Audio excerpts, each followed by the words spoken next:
इसलिए हिंदी में ठीक है। तो हमारी जो समस्या है भी इस पे ध्यान। आप हमारी समस्या से हम लोग संगठित होकर पिछले 10 साल से लड़ रहे हैं, लेकिन समस्या हमारी पिछले 30 साल से 31 साल से पिछले 31 साल की ये समस्या है।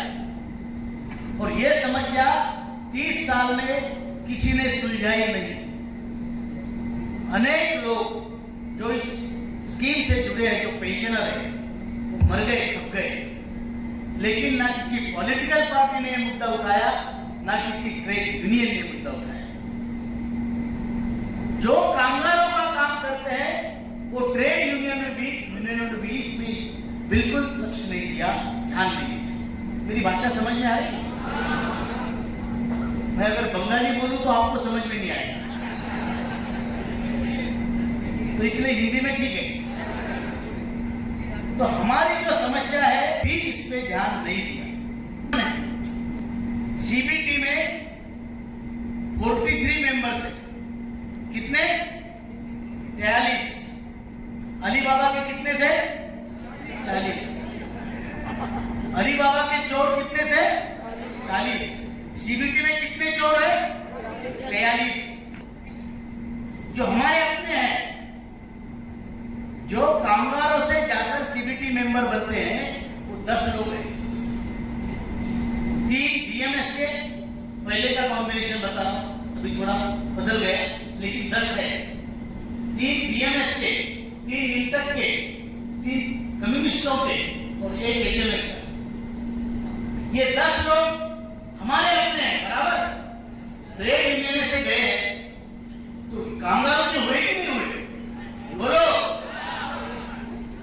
तो जब हमारा एक निर्णय ऐसा हुआ 2008 के फरवरी में कि आरओसी रिटर्न ऑफ कैपिटल, ये रिटर्न नहीं होगा, वापिस आपका पैसा नहीं मिलेगा, तो ये 10 भाई साहब वहां पर बिस्कुट चाय खाते हुए और साइन करके आ गए।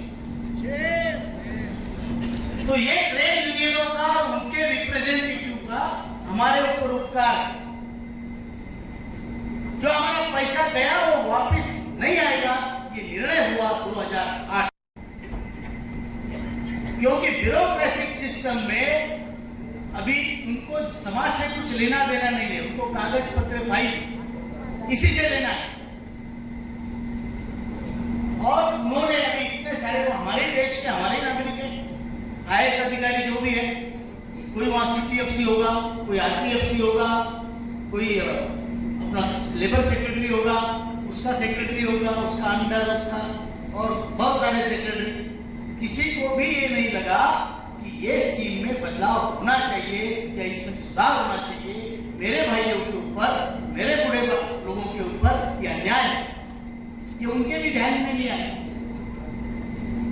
और गवर्नमेंट का दोष इसमें यह है, मैं आपको सच बताता हूं, मैं खुले मंच पे बोल रहा हूं कि आदरणीय प्रधानमंत्री जी ने हमें 2 बार आश्वासित किया और प्रामाणिकता से किया कि ये काम होना चाहिए।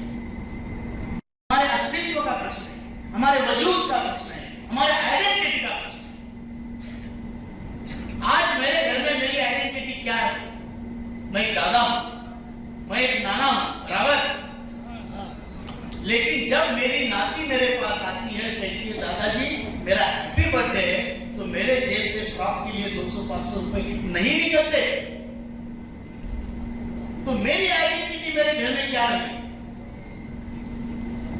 मेरे घर में जब मैं वर्किंग में था, जब मैं पेमेंट लाता था, पगार लाता था, सैलरी लाता था, तो मेरे घर में मेरी इज्जत थी। सबसे पहले खाना मुझे मिलता था, बराबर है। आज मेरा नंबर सबसे आखिरी लगता है, वो भी कोई पूछता नहीं। क्यों? जब मैं काम का था तब तो मैं महत्वपूर्ण था, मेरे हाथ में घर का कर्तृत्व था, दातृत्व था, पितृत्व था।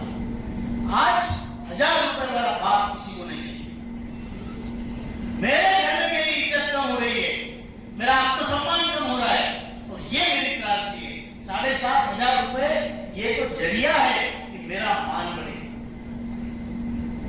मेरा मान सम्मान घर में बढ़े। मेरा बेटा जो आज मुझे पूछता नहीं है वो कम से कम 28-29 तारीख को पूछे कि बाबा तबीयत कैसी है, 1 तारीख को पेंशन आ गई। बराबर है क्या? आप मानो न मानो, किसी ने मुझे बताया अगर आपको ऐसा चाहिए था तो आपके बच्चों को अच्छा संस्कार देना था। अरे कौन सा काम चाहता है कि अपने बच्चों को कुछ संस्कारित करे, अच्छा संस्कार ना दे? वो कॉन्ट्रैक्चुअल में काम कर रहा है, तो मेरी तरफ देखेगा या अपनी आगे वाली संतान की तरफ देखेगा? इसलिए मुझे अपना इंडिपेंडेंट, अपना वजूद अगर मुझे चाहिए, मेरा स्वाभिमान चाहिए, तो मुझे पैसा चाहिए और अपना चाहिए, भीख नहीं चाहिए। ये कैसे हो सकता है कि मैंने 415 जब भरे 1995 में, 1995 में, और 415 में तो 1 ग्राम सोना आता था, और तो मेरे पैसों को ब्याज नहीं, मतलब हमारी एक पिगी बैंक रखी है, उसमें हम 10-10 पैसे डालते रहे और फाइनली उतने ही मिले। ये कौन सा बैंकिंग सिस्टम है? ये मैं बोल रहा हूँ, ये सच है। आपके पैसों को ब्याज नहीं है, और ईपीएफ को जहां पैसा लगाएगा वहां से उसको ब्याज मिलेगा, और फिर बोलेंगे आपको तो 415 थे, 17 थे।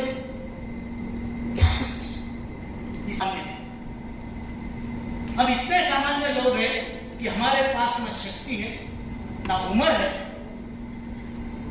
बीमारियां हमें भरपूर है, और हम टक्कर दे रहे हैं इतनी कठोर क्रूर सिस्टम से,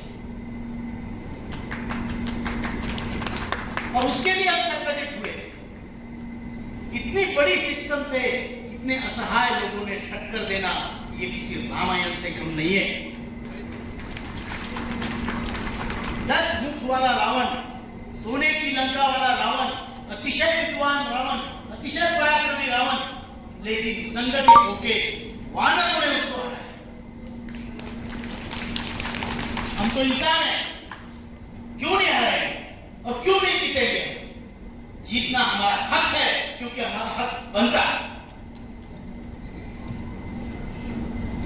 जब दुर्योधन ने कहा था कि सुई के अग्र पे भाले इतनी जमीन में नहीं दूंगा, तो युद्ध हुआ, महाभारत हुआ, और पांडव जीते जो 5 थे। हम लोग संगठित रहेंगे तभी हम जीत सकते हैं। इंडिविजुअली हमें कोई कीमत नहीं है। और मैं आपको ये बता दूं इस मंच से कि आप बहुत जल्दी आपकी जीत होगी और शानदार होगी। मुझे कई लोग कहते हैं आप हर बार बोलते हो आपकी जीत होगी, 2 महीने में रिजल्ट आएगा, लेकिन आता नहीं है। मैं आपको जो बताता हूँ ये वहां के जो संकेत है, जो हमसे चर्चा होती है, वो बताता हूँ। लेकिन वो परीक्षा पोस्टपोन हो जाती है। परीक्षा तो दे चुके हैं, रिजल्ट पोस्टपोन होता है। तो इसीलिए आप ये मत समझना कि मेरे हाथ में देना है, नहीं, मैं आप में से एक को तो मांग रहा हूं। देना गवर्नमेंट को है और उनको देना पड़ेगा, और जल्दी ही आपका काम होगा। इसके कुछ संकेत है। मैं आपको ईपीएस 1995 स्कीम अब बंद हो गई है। अब ईपीएस 2026 स्कीम परसों 29 को जारी हुई, उसका गवर्नमेंट लेटर वगैरह आ गया है, गवर्नमेंट ऑर्डर। ये हमारे इसमें अड़चन है। अब ये स्कीम में कुछ लोग बोलते भाई हमारा 95 वालों को क्या होगा, ये तो 26 है। हमने ये इंश्योर किया है, मैं आपको वचन देता हूं, और वहां पे भी हमारी जो चर्चा हुई, आपके सारे अधिकार जैसे थे वैसे रहेंगे, और उसमें अभी इंप्रूवमेंट होगा। आपको पेंशन बढ़ के मिलेगी, उस स्कीम में जो अमेंडमेंट्स होंगे उसमें ये काम होगा, और आप सबकी जीत होगी।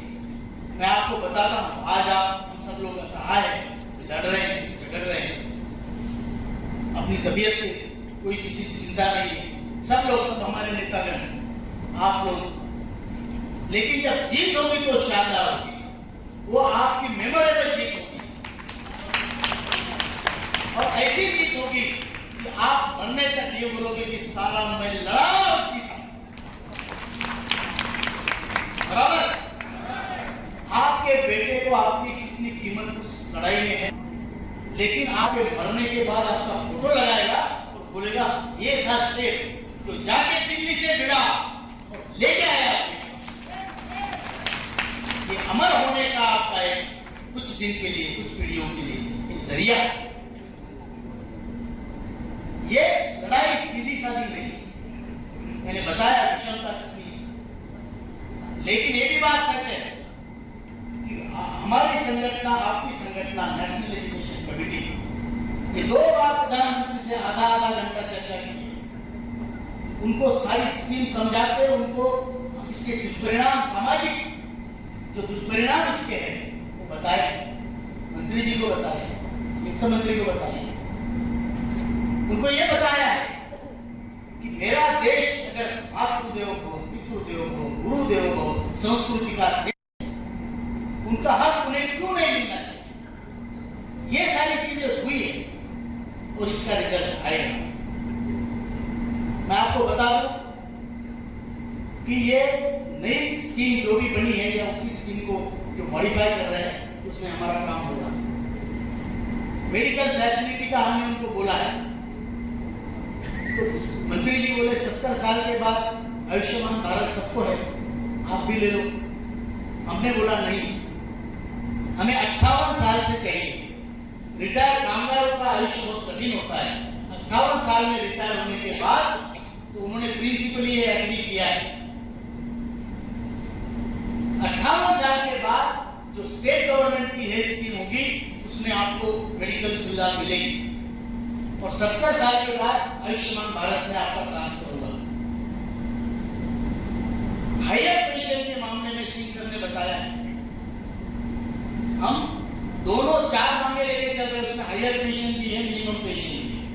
कोई अगर ये कहे कि हमने किया, यूनिवर्सिटी ने कुछ नहीं किया, उनको बताना चाहता हूं पहले दिन से यूनिवर्सिटी ये मांग लेके चल रही है। जब उन्होंने एग्जाम्पेड, नॉन एग्जाम्पेड ये फालतू चीजें की थी, पूरे देश की सर्कुलर चलाने वाली यूनिवर्सिटी, तो आज भी हायर पेंशन वालों के पीछे भी यूनिवर्सिटी रहेगी। ईपीएस 95 का जो मेंबर है, पेंशनर है, वो चाहे मिनिमम पेंशन में हो, हायर पेंशन में हो, जब तक लास्ट आदमी का काम नहीं होगा एनएसी चुप नहीं होगी। ये हमारा संकल्प है। हम कोई पगार की नौकर नहीं है, हम कोई सैलरी के लोग नहीं है। हमारी ताकत हमारे संकल्प का धागा जो हमने बांधा है और उसके लिए लड़ेंगे, चाहे मरना पड़े। कल हमारे सेंट्रल वर्किंग कमेटी की मीटिंग हुई जिसमें देश के अनेक प्रदेशों से, तकरीबन 20 प्रदेशों से लोग आए थे, लीडर आए थे। वहाँ कुछ महत्वपूर्ण निर्णय हुए। मैं उसके बाद ये तुरंत आज सभा है तो इसमें बताना मैं अपना कर्तव्य समझता हूँ। पहला निर्णय रही है तो उसके पहले सभी एमपी के घर के सामने हमको डेमोन्स्ट्रेशन करना है, डरना नहीं। वो हमारी वजह से सब आदमी जाकर बैठना उसके घर के सामने कि भैया तूने क्या किया, तू बता, ये इतनी बड़ी समस्या तुझे मालूम नहीं है, तू जाके प्रधानमंत्री जी को क्यों नहीं बोलता? आंखों में आंखें डाल के बात करो। ये शक्ति आपको होनी चाहिए तो करना है पूरे देश, सिर्फ बंगाल में नहीं, पूरे देश। फिर उसके बाद जब भी संसद सत्र शुरू होगा, दिल्ली में बहुत बड़ा आंदोलन होगा। जिसको आना है वो आ सकते हैं, कंपल्सरी किसी को नहीं, क्योंकि जो नजदीक के राज्य है, उत्तर प्रदेश, गुजरात, राजस्थान, पंजाब, हरियाणा, उत्तराखंड, यहाँ के लोग आएंगे, वो कार्यक्रम करेंगे। मैं बंगाल के लोगों को ज्यादा तकलीफ नहीं दूंगा इस मामले में। आप आना चाहते हो तो वेलकम है। दूसरी बात, एक आंदोलन हम ऐसा करेंगे, डेट डिक्लेयर होगी, बड़ी संख्या में जाके ईपीएफओ के ऑफिस को ताला लगाना है। अगर उसके अधिकारी अंदर है तो बाहर नहीं आने चाहिए, और बाहर है तो अंदर नहीं जाने चाहिए। अंदर है बाहर आनी चाहिए, नहीं तो बाकी तो कुछ नहीं अपने पास, बराबर। तो हमारा ईपीएफओ के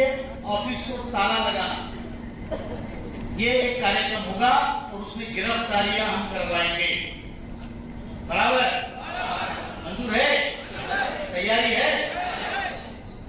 और उसके बाद भी अगर काम नहीं होता तो मैंने ये क्लियर किया है कि मैं आत्मदहन करूंगा। ये और बात नहीं है भाई।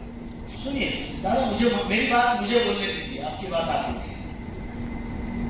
और उसकी तारीख हम निश्चित करेंगे 15 अगस्त तक। जो भी कोई चाहता है इस अल्टीमेट सैक्रिफाइस में शामिल हो वो अपने नाम दे सकता है। तारीख 15 अगस्त के बाद की होगी वो तय करेंगे। मंजूर है? तो उसमें नाम जिसको देना है वो दे सकता है, कंपलसरी किसी को नहीं है, लेकिन मैं करूंगा और इसके लिए मैं कटिबद्ध हूं और बिल्कुल करूंगा। अगर सरकार को 10 साल का संघर्ष, 12 साल का संघर्ष समझ में नहीं आ रहा है, 12 साल के संघर्ष में, तपश्चर्या में शंकर भगवान प्रसन्न हो रहे तो हमें सरकार क्यों नहीं प्रसन्न हो रही है? बुल्ढाना में क्रमिक मिशन चल रहा है 7.5 साल से। 7.5 साल में शनि भी हमको छोड़ देता है, लेकिन गवर्नमेंट ने छोड़ा। तो इसीलिए ये ड्रास्टिक स्टेप हम लेंगे और इसके लिए हम सबको तैयार रहना है। आपकी तैयारी है? आत्मदहन के लिए मत करो, लेकिन बाकी चीजों में तैयारी रखो। बराबर है क्या? कि राउत साहब को तो पेंशन है, मुझे मिलिट्री की अच्छी पेंशन है, फिर इनको यहां आकर ये काम करने की क्या जरूरत है? इनको क्या चाहिए? बराबर? तो मैं बताता हूं आपको, राम को वनवास हुआ, लक्ष्मण को वनवास हुआ था क्या? फिर भी लक्ष्मण राम के साथ गया, राम की हर लड़ाई में लड़ा, उसकी चौकीदारी की, उसका खाना बनाया, उसके लिए आंखें शिकार की, हर युद्ध लड़ा। तो दुनिया में हर नाता स्वार्थ के लिए नहीं होता। दुनिया में हर नाता स्वार्थ के लिए नहीं होता। आप इतना समझ लो, आपका मेरा नाता यह है, आप हमारे राम हो,